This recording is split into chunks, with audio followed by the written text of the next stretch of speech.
meio à turbulência e à instabilidade que dominam o mundo, muitos procuram as profecias que prenunciam os dias finais. A Bíblia, em sua sabedoria suprema, nos fornece indícios. O primeiro sinal é a decadência do caráter humano. Paulo, em sua carta a Timóteo, abre com uma advertência que ecoa como um grito nas Escrituras. Sabe, porém, isto: nos últimos dias sobrevirão tempos terríveis, segundo Timóteo 3, versículo 1. Esta profecia, repleta de detalhes, ilustra o cenário mundial que antecipará a volta do Senhor. É curioso observar que a lista de pecados mencionada por Paulo é parecida com a descrição dos ímpios em Romanos 1. O que é ainda mais espantoso é que nos últimos dias, aqueles que se dizem cristãos mostrarão características semelhantes às dos pagãos em sua brutalidade e falta de civilidade. Estes últimos dias se referem ao período entre a era apostólica e a segunda vinda de Cristo. A Bíblia Amplificada descreve as pessoas da seguinte forma: pois os homens serão egoístas, gananciosos, arrogantes, orgulhosos, blasfemos, rebeldes a pais e mães, ingratos, ímpios, segundo Timóteo 3, versículo 2 a 4. Somos imediatamente impactados pela repetição da palavra amantes. Por exemplo, encontramos amantes de si mesmos e amantes do dinheiro. Em outro versículo, lemos sobre amantes dos prazeres, mais do que amantes de Deus. Nestes versículos, Paulo nos revela uma lista de 18 transgressões que marcarão a humanidade nos últimos dias. Essas condições que sempre existiram de alguma forma se agravaram nas últimas décadas. A sociedade se tornou mais egocêntrica, avarenta e orgulhosa. A palavra orgulhoso, por exemplo, que originalmente tinha um sentido elogioso na literatura grega, adquiriu uma conotação pejorativa no Novo Testamento e, lamentavelmente, hoje testemunhamos uma crescente rebeldia e ingratidão entre os jovens a respeito dos seus pais. O termo ímpio descreve alguém que não tem comunhão com Deus, vivendo uma vida meramente mundana. E o termo sem afeição refere-se à falta de amor familiar. A traição, tão comum em nossos dias, é exemplificada na Bíblia pela figura de Judas Iscariotes. O segundo sinal é a falsa piedade. Paulo faz uma declaração chocante sobre pessoas que, apesar de seus pecados evidentes, mantêm uma aparência exterior de religiosidade. Tendo forma de piedade, mas negando-lhe o poder, destes afasta-te, segundo Timóteo 3, versículo 5. Vivemos em uma era onde muitos se consideram espirituais, mas não se sentem obrigados a seguir os ensinamentos bíblicos. Eles escolhem suas crenças como quem escolhe ingredientes em um buffet, pegando um pouco de tudo, mas sem compromisso real. A responsabilidade dos cristãos diante deste cenário é se distanciar não apenas das ideias, mas também das práticas mundanas. Muitos acreditam que basta não ser como o mundo, mas esquecem que a companhia que mantém pode influenciá-los. Como Paulo escreveu em 1 Coríntios 15, versículo 33, não se deixem enganar. As más companhias corrompem os bons costumes. Em resumo, os sinais dos tempos finais são claros e estão à nossa volta. A Bíblia, em sua sabedoria, nos fornece as ferramentas para reconhecê-los e nos orienta sobre como viver em meio a eles. A questão é, estamos prestando atenção? Em um mundo onde os valores estão constantemente sendo redefinidos, é essencial que estejamos apegados à verdade eterna das Escrituras e busquemos viver de acordo com seus ensinamentos. Que possamos ser luz em meio à escuridão, guiando outros para o verdadeiro caminho e esperando com alegria e expectativa pelo retorno do nosso Salvador. Não vos enganeis, as más conversações rompem os bons costumes. 1 Coríntios 15, versículo 33. Esta advertência de Paulo é atual e ressoa com uma clareza cristalina. Ele sabia que, mesmo no tempo de Timóteo, havia aqueles que eram influenciados pelo espírito dos últimos dias. No entanto, ele previu que essas influências se tornariam ainda mais fortes e predominantes à medida que nos aproximássemos do retorno de Jesus. Em outra passagem, Paulo reitera a ideia de que aqueles que se entregam à imoralidade e à impureza não terão herança no reino de Deus. Mas a prostituição e toda a impureza ou avareza nem ainda se nomeie entre vós como convém a santos. Efésios 5, versículo 3. A vida de um crente, seja em público ou em privado, deve refletir a autenticidade de sua fé. A imoralidade e a avareza não devem sequer ser mencionadas entre os seguidores de Cristo. Em vez disso, devemos expressar nossa gratidão a Deus em todas as nossas ações e palavras. Aqueles que valorizam algo mais do que Deus, colocando seus desejos carnais acima de sua vontade, estão se afastando da verdadeira essência da fé. A ênfase de Paulo na depravação carnal era extremamente necessária no seu tempo. Comportamentos ilícitos permeavam todos os aspectos da sociedade, especialmente em cidades como Éfeso. O que Paulo considerava inapropriado para os santos era muitas vezes aceito pela cultura da época. Além disso, a avareza e a fala tola, que muitas vezes levam ao pecado sexual, também têm implicações que vão além de sua relação com a imoralidade. Ambos os comportamentos refletem uma desconexão com os ensinamentos divinos. Outro sinal dos tempos finais é o surgimento de zombadores. A Bíblia adverte que nos últimos dias eles surgirão, segundo Pedro 3, versículo 3 e Judas 1, versículo 18. Estes zombadores questionarão a promessa da segunda vinda de Cristo, ridicularizando aqueles que esperam por ela. Sabendo primeiro isto, que nos últimos dias virão escarnecedores, andando segundo as suas próprias concupiscências, e dizendo: onde está a promessa da sua vinda? Segundo Pedro 3, versículo 3 a 4. Estes zombadores, em sua arrogância, acreditam que tudo permaneceu o mesmo desde a criação.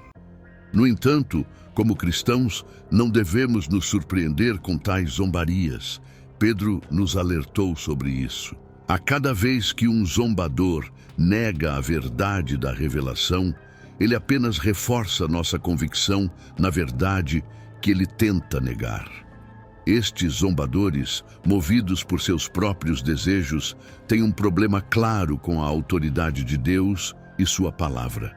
Eles questionam a promessa da segunda vinda de Cristo, argumentando que apesar de 2000 anos de espera, ele ainda não retornou.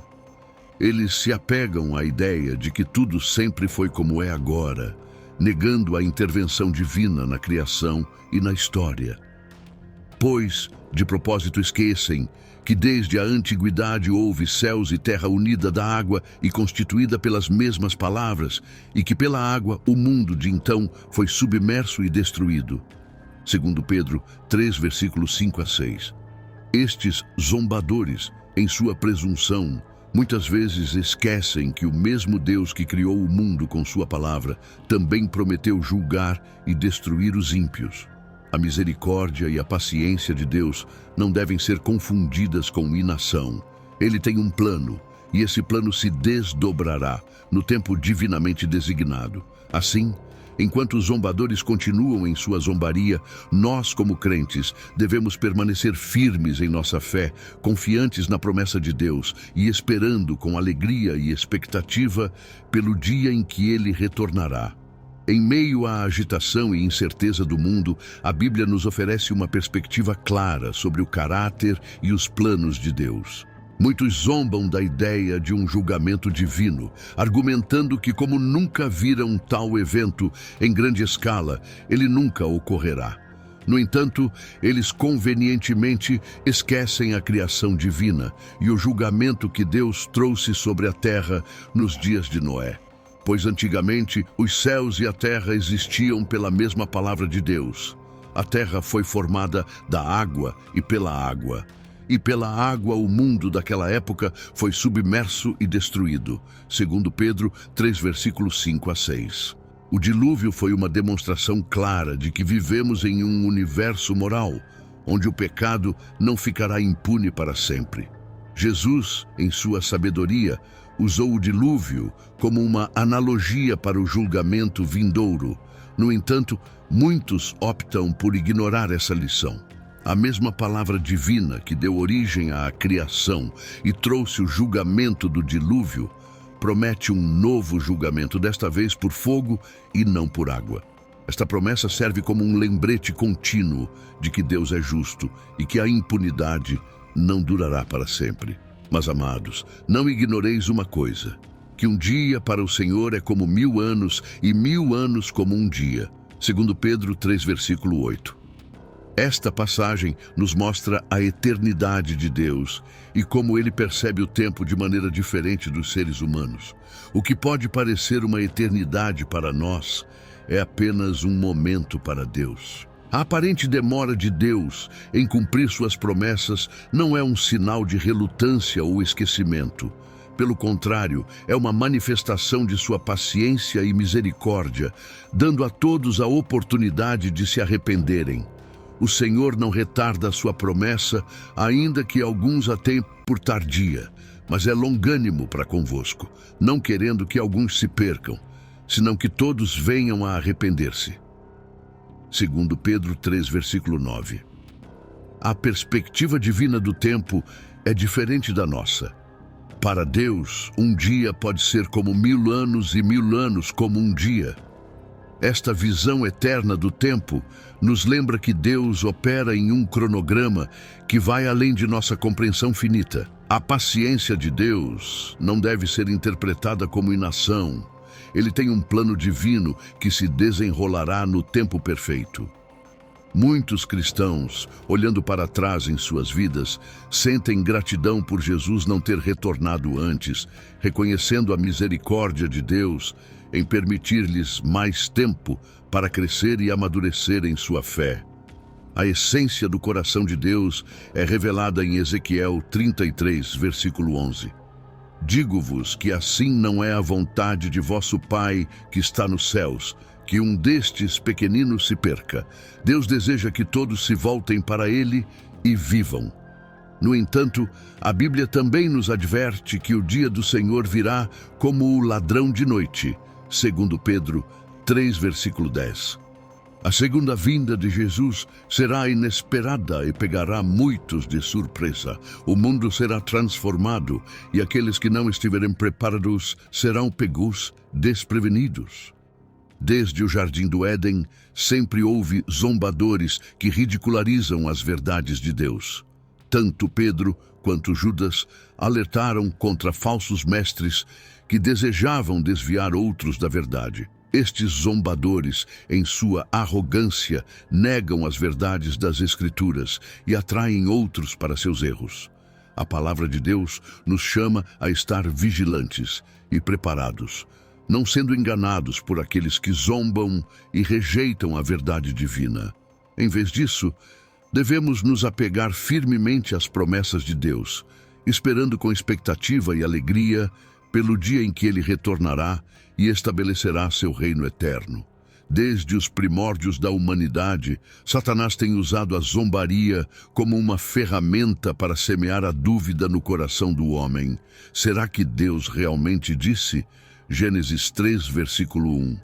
Ele sussurrou para Eva no Jardim do Éden, plantando a semente da desconfiança. A história de Noé é um testemunho poderoso dessa realidade. Enquanto ele construía a arca, muitos zombavam de sua fé e de sua obediência a Deus. O Senhor viu que a maldade do homem havia crescido na terra e que toda a inclinação dos pensamentos de seu coração era sempre e somente para o mal. Gênesis 6, versículo 5. Este versículo retrata um mundo em que a humanidade se afastou tanto de Deus que Ele lamentou tê-los criado. No entanto, em meio a essa depravação, Noé encontrou graça no Senhor. A construção da arca por Noé não foi apenas um ato de obediência, mas também uma condenação ao mundo que o rodeava. Ele se tornou um testemunho vivo da justiça que viria, e sua fé foi registrada em Hebreus 11, versículo 7. Como um exemplo para todos nós, a zombaria e o desprezo pelos mensageiros de Deus não são novos. Ao longo da história bíblica, vemos profetas e mensageiros sendo ridicularizados e rejeitados, mas eles zombavam dos mensageiros de Deus, desprezavam as suas palavras e riam dos seus profetas. Até que a ira do Senhor se acendeu contra o seu povo, e já não houve remédio, segundo Crônicas 36, versículo 16. O Salmo, versículo 1, nos adverte sobre a companhia que escolhemos, aconselhando-nos a não andar no conselho dos ímpios, nem se juntar com os zombadores. Judé, em sua epístola, descreve os zombadores dos últimos dias como aqueles que causam divisões e seguem suas próprias paixões ímpias. Em um mundo onde a verdade é relativa e a moralidade é fluida, aqueles que se apegam à verdade bíblica são frequentemente ridicularizados. No entanto, Judé nos lembra de estar preparados para essa zombaria, para que não sejamos pegos de surpresa. A crescente onda de ceticismo e zombaria que vemos hoje pode ser atribuída a uma série de fatores. A rejeição da Bíblia e dos valores morais tradicionais levou a uma perda do senso de certo e errado. Em tal clima, aqueles que afirmam conhecer a verdade são frequentemente alvo de zombaria. Mas mesmo diante dessa crescente onda de ceticismo, há uma luz brilhante de esperança e verdade que nunca se apaga para aqueles que têm fé.